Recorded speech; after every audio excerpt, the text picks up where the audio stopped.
الصلاة وفی هذه الساعة وفی کل ساعة ولیا وحافظا وقائدا وناصرا ودلیلا وعینا حتی تسکنۃ ارضک طوعا وتمتع فیہا طویلا یا رب محمد وآل محمد صلی علی محمد وآل محمد وعجل فرج آل محمد بآواز بلند صلوات پڑھی۔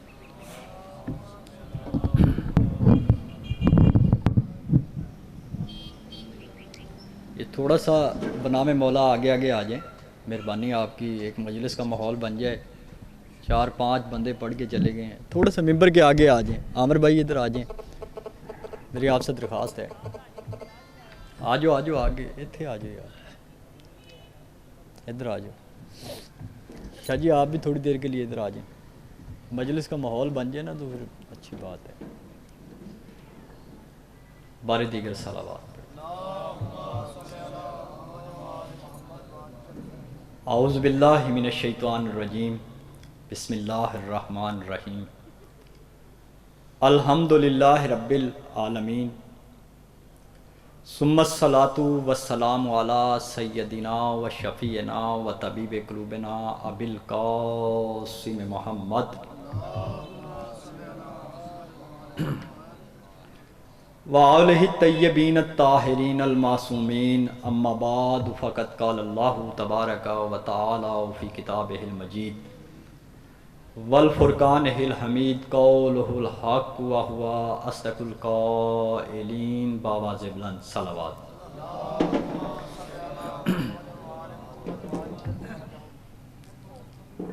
عزادران کریم کربلا، محبان اہل بیت، سب سے پہلے دعا گو ہوں کہ مالک بانیان مجلس کے رزق، عزت اور بخت میں اضافہ فرمائے، اور آپ تمام صاحبان کا مجلس اعظام میں چل کے آنا مالک اپنی بارگاہ میں شرف قبولیت عطا فرمائے۔ جو مومنین اپنے دل میں حاجات لے کے بیٹھے ہیں، صدقہ محمد و آل محمد کا ان تمام کی حاجات مالک قبول و منظور فرمائے۔ تمام دعاؤں کے ساتھ میری پہلی اور آخری دعا کہ مالک ہمارے بارے میں آقا امام زمانہ سلطان عادل کے ظہور میں تاجیل فرما۔ میری اور اپنی دعاؤں کی قبولیت کے لیے بآواز بلند صلوات پڑھیے۔ درود کا پڑھنا عین عبادت ہے، بآواز بلند صلوات پڑھیے۔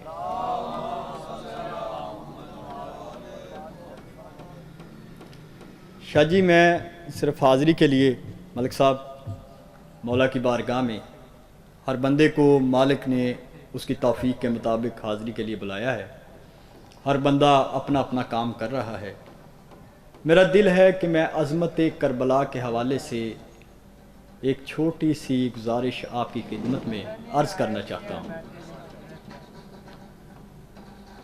لوگوں کا ہم پر اعتراض ہے ملک صاحب کہ لوگ ہم سے پوچھتے ہیں کہ کربلا کا ذکر قرآن میں کہاں ہے،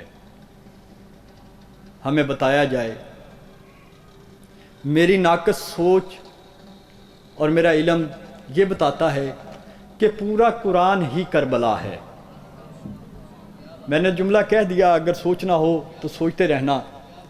اور لوگ ہم سے کہتے ہیں کہ اس کا بیان کہاں ہے، لوگ سورہ والفجر جو فجر کی آیات ہے، سورت ہے سورہ فجر، اس کا حوالہ دیتے ہیں، لیکن اگر آگے پڑھا جائے نا تو آپ کے اور میرے پاک امام نے راز کھول کے رکھ دیا ہے کہ سورہ مرسلات میں اللہ کہہ رہا ہے الم نجعل الارض کفاتن۔ یہ سورہ مرسلات کی آیت نمبر 25 ہے۔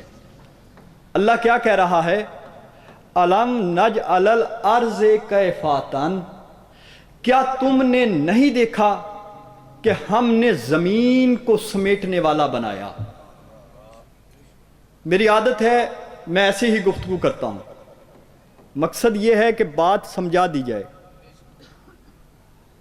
واقع کربلا کی حقیقت کیا ہے یہ تو بہت دور کی بات ہے۔ اس زمین کی جو مٹی ہے اللہ اس کی قسمیں اٹھا رہا ہے۔ اللہ کیا کہہ رہا ہے کہ الم نجعل الارض کفاتن، کیا تم نے نہیں دیکھا کہ ہم نے زمین کو سمیٹنے والا بنایا۔ کیا سمیٹنے والا بنایا؟ آگے اللہ قرآن میں کہہ رہا ہے الارض احیاء والاموات، اسی زمین پر، اور یہی زمین زندہ کو بھی سمیٹتی ہے مردہ کو بھی سمیٹتی ہے، زندہ کو بھی سمیٹتی ہے مردہ کو بھی سمیٹتی ہے۔ اور پھر آگے اللہ قرآن مجید میں اللہ آیت نازل کر رہا ہے وَجَعَلْنَا رَوَاسِيَ شَامِخَاتٌ، کیا تم نے نہیں دیکھا کہ ہم نے اس کو کتنی بلندی عطا فرمائی؟ کائنات کی وہ زمین تو بتاؤ جس کو اللہ نے بلندی عطا فرمائی، تو پھر ماننا پڑے گا نا کہ سوائے کربلا کی زمین کے کوئی زمین ایسی نہیں جسے بلندی کا شرف حاصل ہو۔ وَأَسْقَيْنَا مَاءَ الْفُرَاتِ،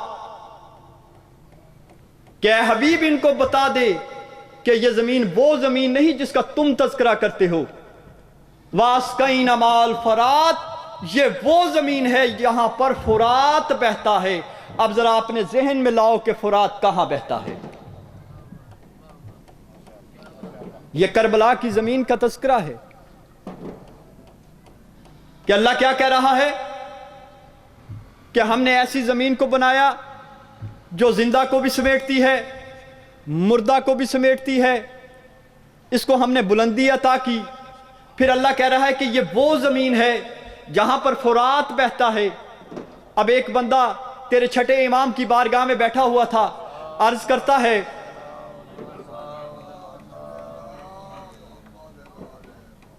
سرکار کی بارگاہ میں بیٹھ کر عرض کرتا ہے، جب اس نے یہ آیات سنی، کہتا ہے مولا کیا جنت میں اونٹ جا سکتا ہے؟ اب ملک صاحب یہ بات میری نہیں ہے، یہ میرے پاک امام کی ہے اور قرآن کی آیات سے میں ریفرنس دے چکا ہوں۔ پاک امام سے کسی نے پوچھا کہ مولا کیا اونٹ جنت میں جا سکتا ہے؟ تیرے پاک امام نے فرمایا نعم، ہاں جا سکتا ہے۔ سال نبی کی اونٹنی اور جو اونٹ کربلا میں مر جائے،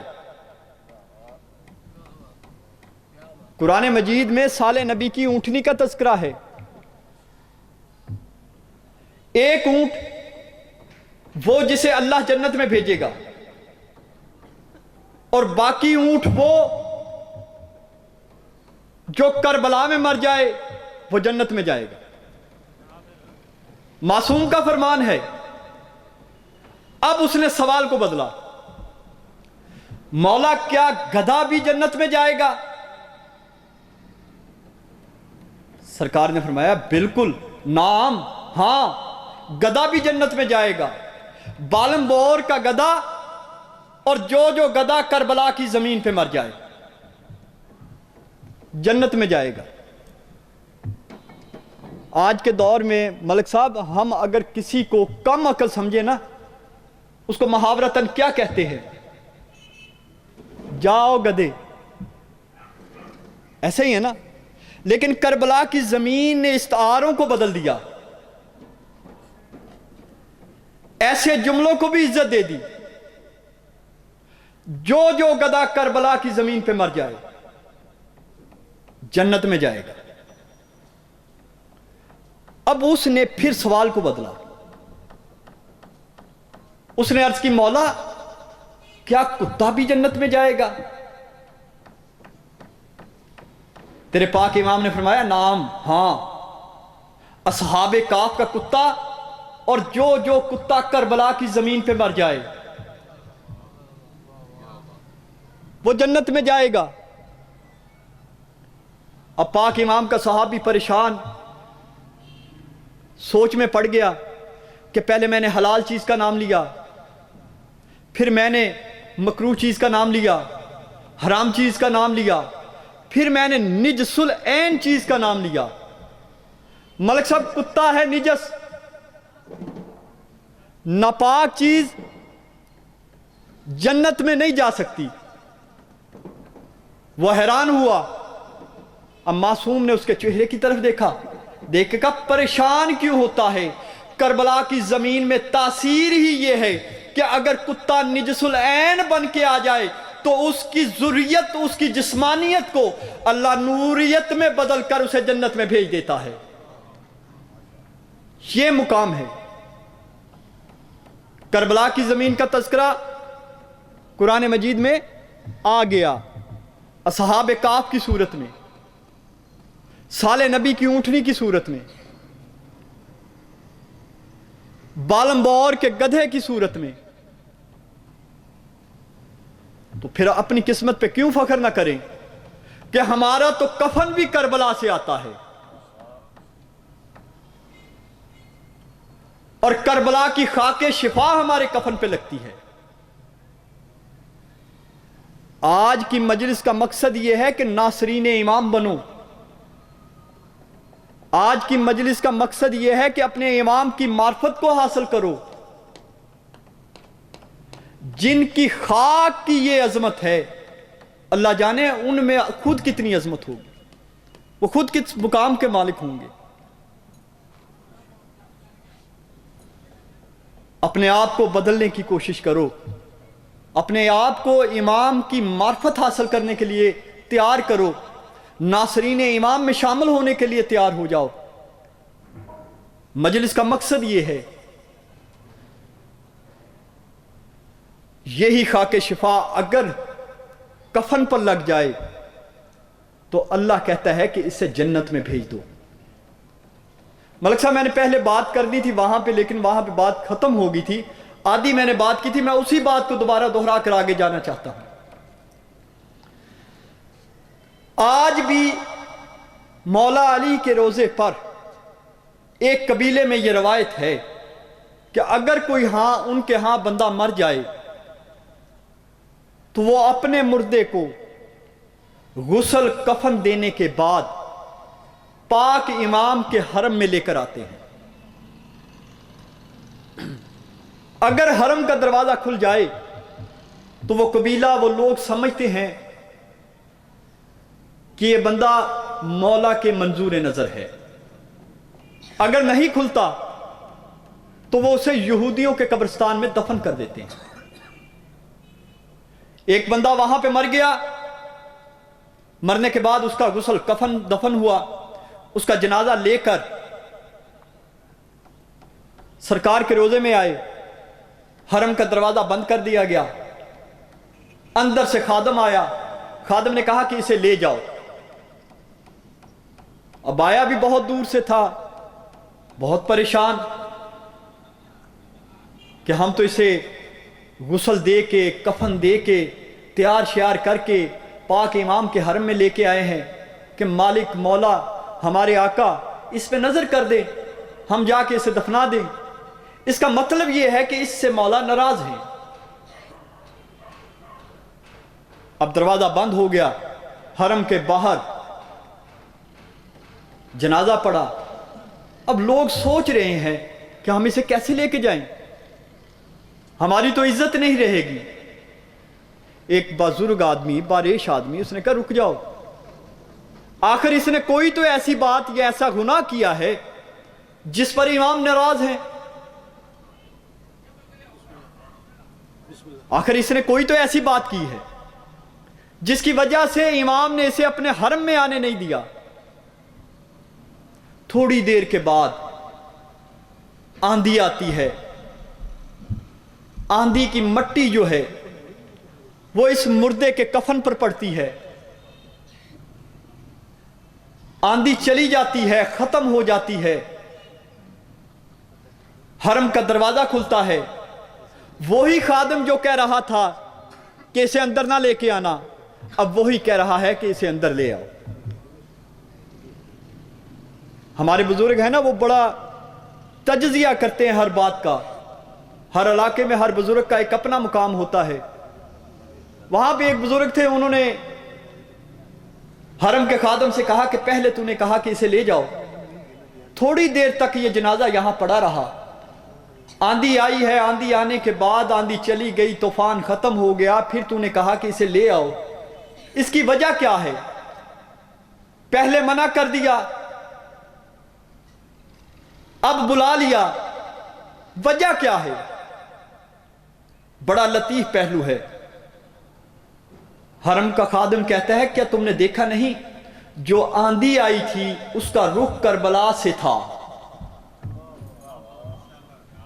بات تو میں نے کہہ دی، اس کا رخ کربلا کی طرف سے تھا.